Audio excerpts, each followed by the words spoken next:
Hi, you guys. Hi. Thanks so much for all of your questions. I'm here with James. Hi. He's acting shy. He's not shy at all. P.S. I'm a little shy when you first meet me. That's true. Then you get to know me and I don't shut up.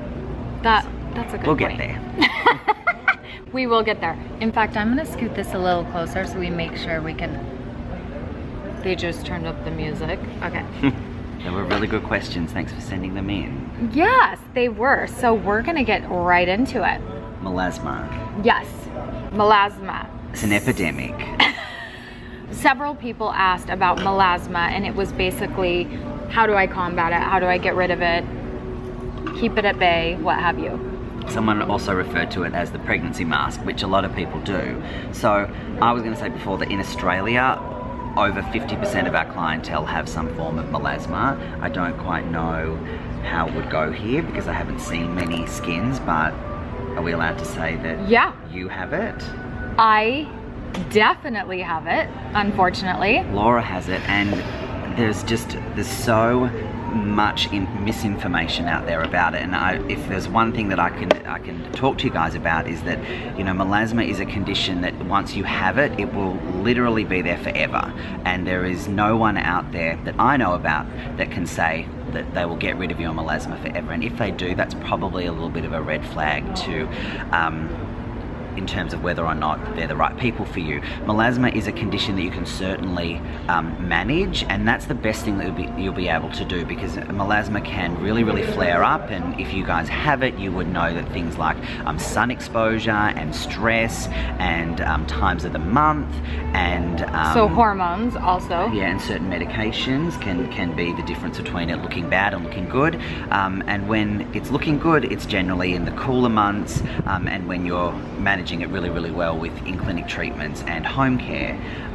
Laura and I, we've had the discussion before, because a lot of practitioners will try to lead a melasma patient down the road of like some really aggressive laser and light-based therapies, and one of the things that like IPL or like IPL, totally, and there are certain other names, and I won't say them, of aggressive sort of resurfacing type treatments that tout that they will get rid or make melasma better, but whilst they might make it better temporarily, watch it come back much more aggressively within a couple of months, or certainly the next time you go into the sun, because melasma is very reactive to things like heat and light, and that is literally what these treatments are. So you actually couldn't do a worse thing for your melasma. So if you go in for melasma, pregnancy mask, sun damage, if you... Well, not sun damage, we need to... That melasma and sun damage are two different things. Very different. The sun can make melasma worse,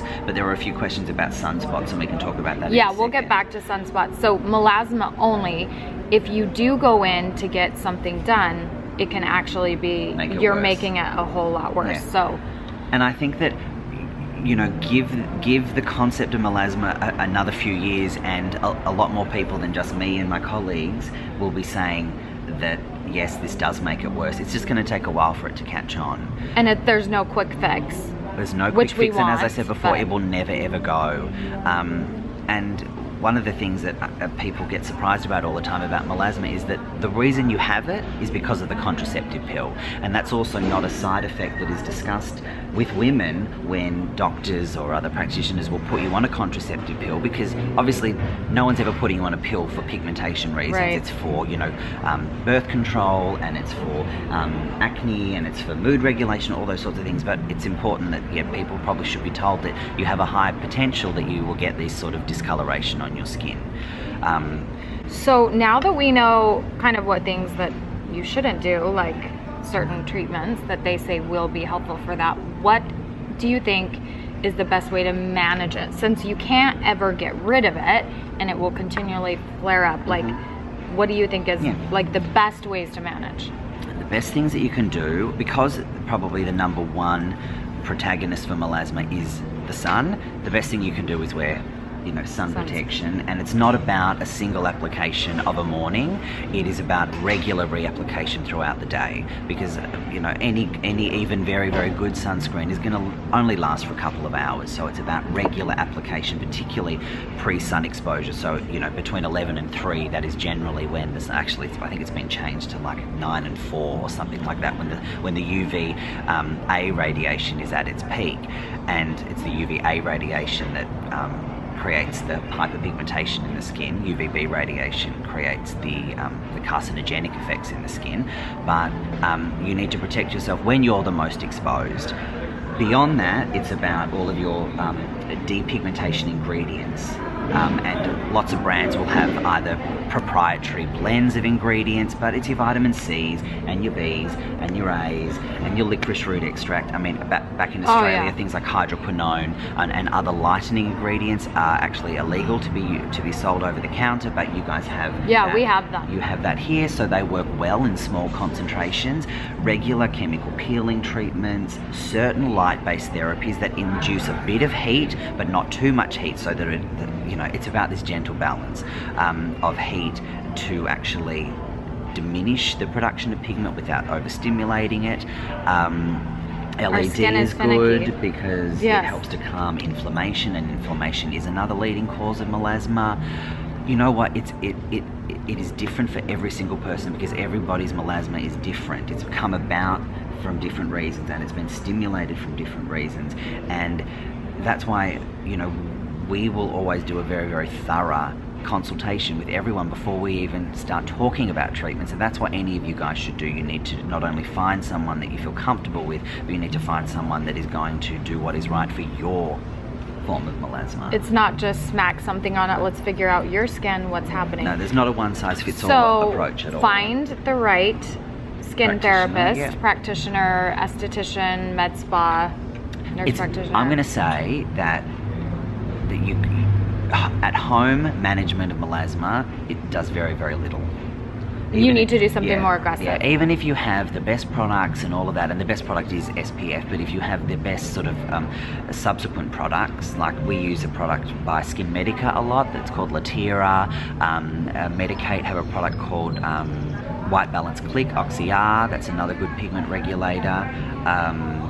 Cosmetics Elite have a very good one called XL Plus. So all of these are great, but we will find that the response from clients is, yes, it's okay. The melasma is okay. It's not necessarily getting any worse, but it's when you pair that with the in-clinic treatments that really help to calm down the inflammation and to move the pigment through the skin by way of exfoliation, that people then start to say, oh, I'm really seeing an improvement with my pigmentation now. So certain chemical peels that you're able to do in med spas. Yeah, most chemical peels, like unless you're doing, sort of high concentrations of TCA that sort of require a lot of downtime and application through doctors, those sorts of things can actually exacerbate melasma. But your general things like lactic acid, salicylic acid, I know that you guys do a lot of Jesnas in this country, low dose TCA peels, the point of those treatments is that they're moving any available pigment in the epidermis, which is the top layer of the skin, moving it through the skin